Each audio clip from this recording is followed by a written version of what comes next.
In today's video, I'm going to teach you how to fix the issue of Find My iPhone being grayed out on your iPhone, particularly if you're running iOS 18 or later.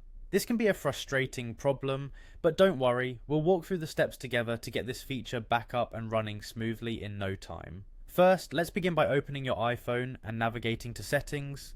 Once you're there, scroll down a bit to locate Screen Time.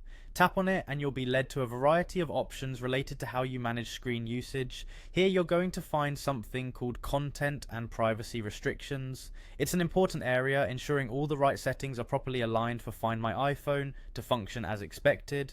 Next, we're going to focus on Location Services. First and foremost, tap into Location Services from inside this area and take a quick look to confirm that it's turned on. If it's not, simply toggle it on.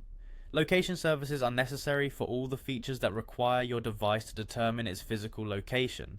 It's crucial for Find My iPhone because it relies on knowing where your phone is to help you find it if it's lost or misplaced. Now drill down a bit further by scrolling until you see System Services.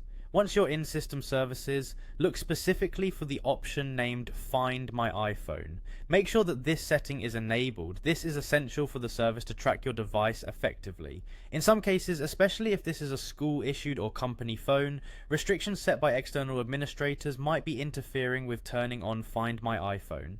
If that's the situation you're in, it's best to reach out to the administrator in charge of mobile device management, often referred to as MDM, or whoever is responsible for handling your device's configuration at school or work. They will have the access required to adjust the profile settings, which might currently be locked from your end. Finally, if none of these solutions have resolved the grayed out issue, it might be time to try restarting your iPhone. Sometimes a simple reboot is a perfect solution for odd glitches and settings issues. Additionally, check if there are any pending software updates for your iPhone. Running the latest version of iOS ensures you have the newest bug fixes and improvements, possibly resolving the problem. By following these steps, you should be able to get Find My iPhone back in action. If you're still experiencing issues, consider consulting Apple support for more assistance. Thank you for joining me today, and good luck with reconnecting your Find My iPhone capabilities.